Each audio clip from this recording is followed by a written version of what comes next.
Good morning. It's Torte de Lini. Someone recently posted a comment in my last video asking what I knew about Templar Assassin pro players building Maelstrom and Mjolnir on her instead of her usual items. As we can see here, this pro player is building Maelstrom and eventually Mjolnir.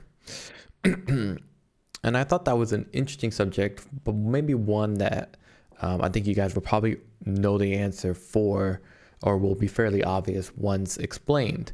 In any case, the question is pretty much right on the money in that we are seeing a trend on TA pro players building these items, Maelstrom and the farming item Mjolnir for the hero, but it has not so much to do with the hero, but again, the popularity item and the unpopularity of this hero's TA's usual item build.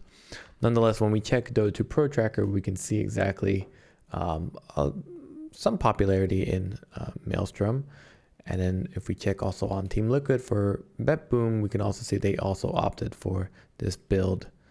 There's the Maelstrom, and they still go Daedalus or MKB towards the late game. So there is something to talk about here. I just don't think it's as much as maybe we're thinking per se.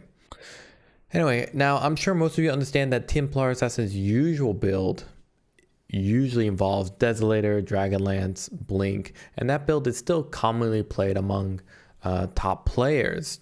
Dragonlance pairs well with your level 15 talent. That gives you a little bit extra wiggle room. We'll see here, level 15 talent gives you 120 side blades attack and spill range, which is really nice. And on top of that, it also gives you some positioning and some attack, and it kind of fixes Templar Assassin's biggest issue, which is the low attack range until you max out side blades, which is last, right? Usually you max out refraction and meld. Now, Desolator is also another very common item that we usually see on Templar Assassin. Combined with meld, lowers an enemy's armor significantly and can burst enemies down pretty fast. Combined with the extra damage you get from refraction and related talents. And the Blink Dagger is so you can burst down an enemy with that lowered armor damage combo that we just mentioned before the enemy can even respond. So all this physical damage is great, but it's exactly the reason why Templar Assassin players are building Maelstrom Mjolnir instead of Desolator and I don't know, other items that would deal usually physical damage, right? Refraction and meld are both physical damage abilities, and then side blades is pure damage, the spillover, so to speak. So the answer to your question already there and then, with Templar Assassin's previous build being all physical damage in a meta where people are getting pretty insane armor right now, right from the laning stage with the Wraith Bands, when playing versus physical carries like Templar Assassin, and even offlaners are going Helm of the Iron Will to eventually build into Shiva's Guard, which provides one of the highest armor stats in the game. This not only screws your typical Templar Assassin's damage type output being physical, but also makes fighting in the mid game with Dragonlance and Desolator very ineffective.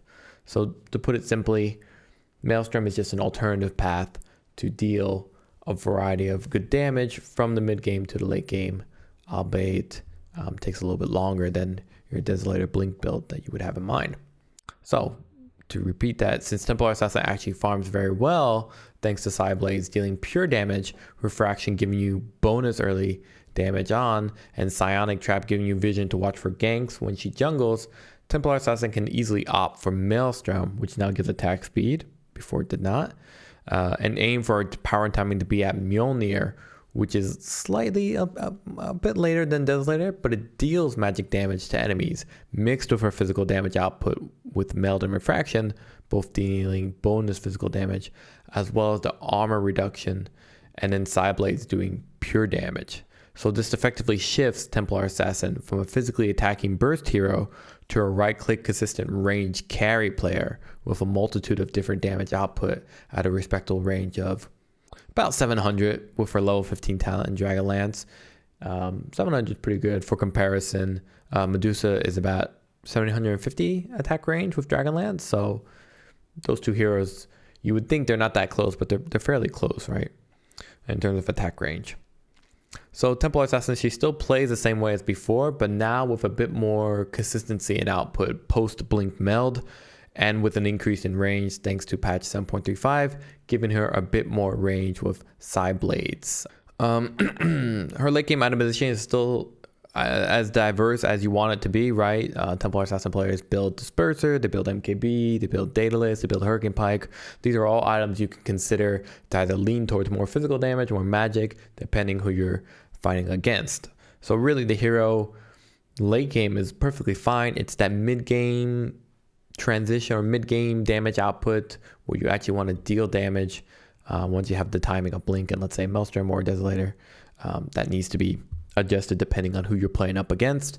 Are they buying Shiva's Guard? Are they buying a lot of armor? Are they typically very high armor heroes that you would probably have a lot of trouble dealing with? This is a nice fight, by the way.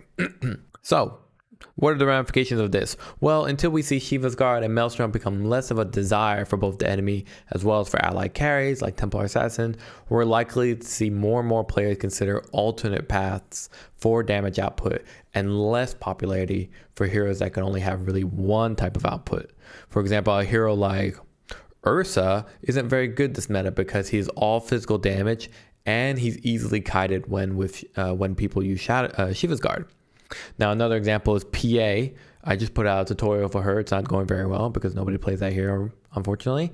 PA is also not that great this patch due to the popularity of Maelstrom, due to the popularity of Bloodthorn, which deals true strike damage, and Shiva's Guard, which is magic based. So unfortunately, PA can't evade these kinds of damage like she could with, let's say, physical attack damage.